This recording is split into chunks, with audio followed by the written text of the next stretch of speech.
क्या आप सोच सकते हैं कि महीने में 90,000 रुपए कमाने वाले किसी शख्स को गरीब कहा जा सकता है?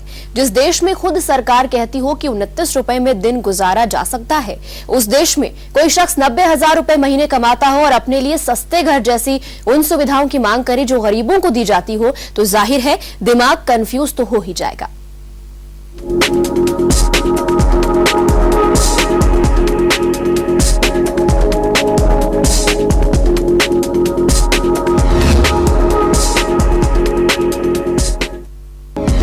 उनमें टाटा हैं, उनमें गोदरेज हैं, भाभा जैसे वैज्ञानिक, मानेक शॉ जैसे फौजी। वो बरसों पहले आए,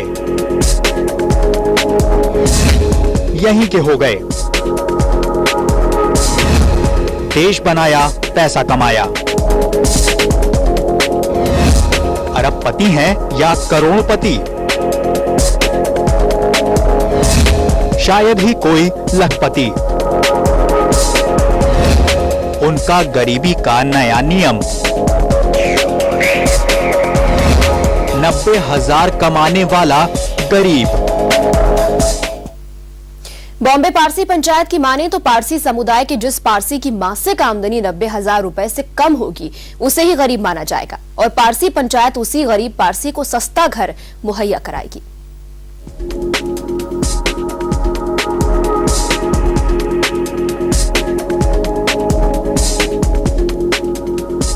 पारसी समुदाय एक ऐसा समुदाय जिसके लोगों को शायद उंगलियों पर गिना जा सकता हो।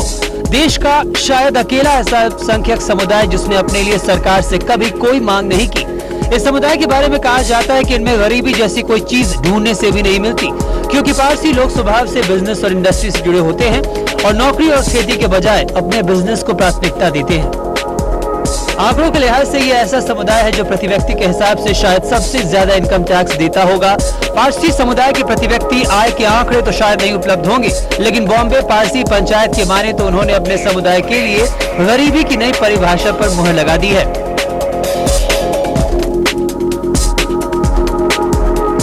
बॉम्बे पारसी पंचायत के चेयरमैन दिनशो मेहता के मुताबिक पारसी समुदाय के किसी शख्स के लिए गरीबी पर मिलने वाली सुविधाओं की शर्त होगी महीने में 90,000 रुपए से कम की कमाई।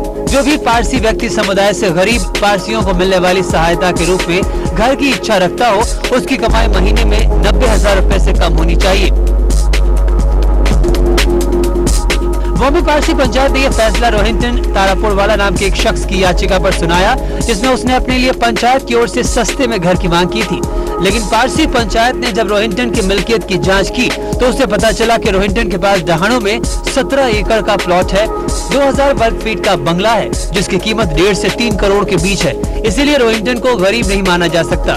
ये बात देश के बाकी लोगों के लिए भले उतनी गंभीर न हो, लेकिन अगर इसके पीछे की सच्चाई को देखा जाए तो महसूस किया जा सकता है कि आम भारतीय और पारसियों की माली हालत के बीच कितना बड़ा अंतर है।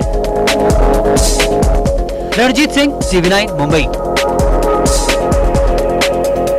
मेरे साथ फिलहाल इतना ही, लेकिन अब से थोड़ी देर बाद शाम 4:30 बजे आपको बताएंगे आखिर किस चक्रव्यूह में फंस गई है राधिमा। आप देखते रहिए TV9।